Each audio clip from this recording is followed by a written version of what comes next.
Hey everybody, it's Jason with the Board Game Mechanics, and today we're going to take a look at a game called Classic Rally.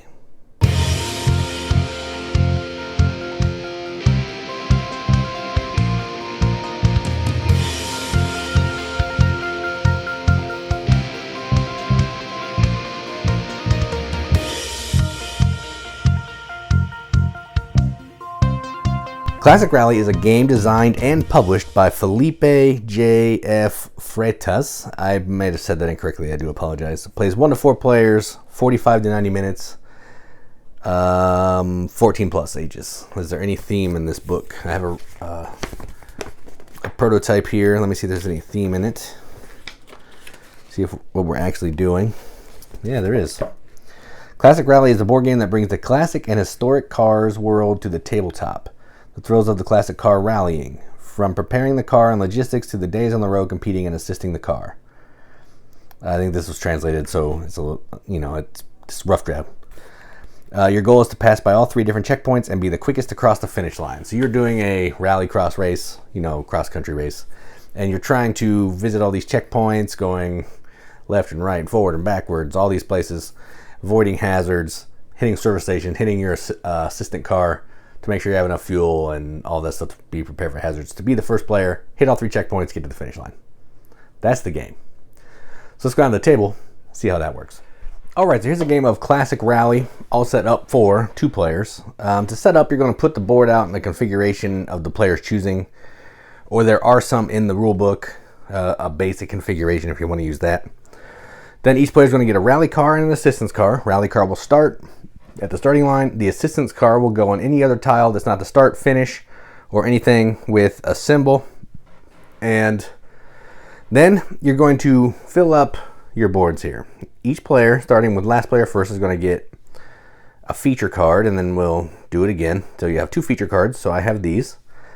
And then you're going to be able to draft or take other cards that you want based on what's available. So I've set up both players exactly the same.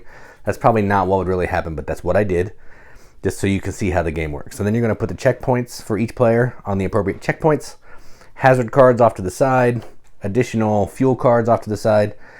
Each player in a 2-player game will get these following road book cards: 2 straight aheads, a left, a right, and a joker that they can use, and a turn order card. All right. Now ready to go. On your turn, what you're trying to do is you're trying to be the first player to pick up all 3 checkpoints and make it to the finish line to win, just like a normal race, all right? But eventually you're going to have to turn around and all that kind of crazy stuff, so let's just see what happens. So red will go first. They're going to roll. Now, in this rolling, there's a weather die. Sun is good. There's also rain and fog. Whatever happens here with rain and fog will hurt your car in some way unless you have precautions to fix it. Then if you roll a 1, multiple 1s, or 7, your car is going to take some kind of hit and some features are going to get lost. But in this case, I didn't do any of that, okay? Now, I'm able to move. Now, first move of the game, I'm going to have to stop, because whenever you hit a hazard tile, you have to stop. But I have lightweight, and lightweight lets me always can move 1 extra. So I'm for free, not have to spend any gas. I'm lightweight. Fuel, I guess. I'll move 1. Oh, I'm red. Shoot. So the red car will move into the hazard. Okay. Then I'll flip a hazard tile. Your car hit a pothole that caused a suspension problem. If your car has sport suspension, it does. That feature becomes available. Otherwise, that car can't move until repair by using the toolbox card. So I have that suspension, and I'm negatively affected. That card goes away, and then I'm ready to go. Then what I can do is I can move my assistant car 1 space. So I'm going to go ahead and move it 1 space to here, and that's that. It moves 1. Okay. What I want to do is I want to hit service stations or my service car to help me move fuel around and all that kind of stuff to help me in the race. Next up is black. They're going to roll. So they have a 1 and a 7. So let's see, what's that say? Disable 1 or 2 features if normal dice are 1 or 2. Disable lightweight if 7. They do not have lightweight, so they will do 1 feature. So they'll do this. And then if it's foggy, or rainy, if they have rain tires, which they do, they can ignore it. So they're good there, all right? So they took a feature hit as well because they rolled a 1. Now they can play. Now they don't have to stop here because I'm there, so they're gonna just move 1. What's their power kit do? Power kit is start in a straight, can move 1 more. So I did start in a straight, so I can move 1 more. So that one's free. This will be 1, so let's just move that up so I know. And then I'm in an intersection, so I have to decide which way I want to go. And I think I want to go left. So I want to go that way. So I'll play that card out of the game. I'm going to move 2 and 3. So I'll spend 3 fuel. And you have to stop at a sign if you can.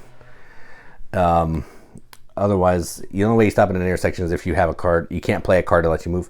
And now I've made it to checkpoint 1. So I take my checkpoint 1 and I'm good to go. Now it's Red's turn. They're going to roll the dice. Oof, oof, oh. Well, I only have 1 more left to go down, but I have rain tires, so I'm good. I don't have to do anything else. Not that it matters because I'm already tapped out on features. Let's see. Where's my red car? So I can move now. I can't move an extra, but I think I want to go try to hit my extra car here. 1, 2, 3. So I'm going to do this. 1, 2, 3. That's all my fuel. And at a service station, the cars are allowed to turn around. So this one will turn around and move 1 to me. And now it can pass me some fuel. The assistant car is going to help you pass over some stuff. And it's also going to pass me over this toolbox, which will let me repair my car. And then the toolbox is spent and can be purchased by another player. So we'll go ahead and flip this over here too. All right, done. Now we'll go back to Rep Black. They're going to roll. All right, so they have fog and rain and a 9. They have fog lights and rain tires, so they're good. So Black is just going to. They have no fuel, so they're just going to sit there. And ooh, that sucks. That does suck. That was not thought out well. Nope, they have the power kit, which can let them move 1 extra. No, that's not right. So it's going to have to hang out, and this card's going to move 1 because they can't go anywhere. They don't have any fuel. And then back to Red. Going to roll. I have a 10 and Sun, so I am good. And Red is going to. I can move an extra 1, so let's go 1, 2. I'll spend 1. I hit a hazard. Actually, yeah, that's fine. I hit a hazard. Your car hit a pothole. Dang it, sport suspension's out again. All right, and I have to stop. And then I can move this car 1, so it'll go that way. All right, and that's how the game's going to keep going until someone picks up all of their checkpoints and makes it to the finish line. One other thing to note is once you've played all these cards, meaning you've hit 4 intersections, even if, so say I got here, okay, and I only had left turn left. I can't turn left there because there's no way to turn.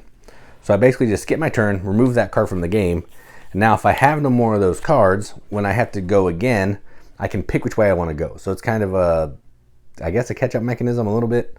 You pass some turns. And we also have one of these Joker cards. There's 4 of them. You deal 1 out randomly. And these are something that you can use once during the game as well. And that is effectively the game. There's some more rules about if you catch up to another car, you can overtake them as long as you have fuel, which means you can go buy them and all that kind of thing. But what you saw is the gist of the game, moving around, trying to avoid hazards, trying to make sure your assistant car can keep up with you, and just do everything that you can do before the other player does it. That's it. So that is Classic Rally. Let's go up the top, see what we think about it. All right, well, that was Classic Rally. So let's talk about the, I'm not going to talk about the components. It's a prototype. So everything you saw in the video, these dice look pretty good though. I think they're stickers, so they'll probably be a little bit more final here. But everything you saw in the video is prototype components. The cards are pretty good for prototypes. These are nice tiles. Yeah, it's pretty solid components for a prototype. But if you want to check more of that about what the game has to offer, I'll put a link to the crowdfunding project in the description, so you can go check that out. So this is a racing game. Racing game with a lot of rules for a simple kind of little game that it is. Basically, you're just playing cards and moving around trying to avoid hazards, but there's a lot of rules about how you can turn around, what happens if you're in the same spaces as cars, rolling the dice. If you get 2 1s, it does this. If you do 7s, it does this. The weather die, what is it going to do there? Hitting an intersection and playing these book cards gives it a little bit of, different stuff to go on. Hitting the service station, filling up your fuel, maybe getting some different upgrades, stealing all the toolboxes so your opponent can't have one, all that kind of thing. So you're just trying to figure out the puzzle in the best way that you can and try to be more efficient than your opponent. Now, I play this at 2-player only, so I don't know what it's like at multiple players, but at 2 players, it seems like once somebody gets in the lead, they're in the lead. But again, I've only played it a couple times, so I'm not going to go into a lot of detail about all that. Again, this is a prototype too, so I'm not really going to rate it. I'm just telling you what's in it and how the game plays. So if this game looks cool to you, if you're into racing games, you like games where you can build your own track so it'll be different every time, then again, you can visit the crowdfunding page, throw the games for support, and see what all the actual campaign and full game will have to offer. So that is Classic Rally. I'm Jason with the Boardgame Mechanics, and as always, keep gaming.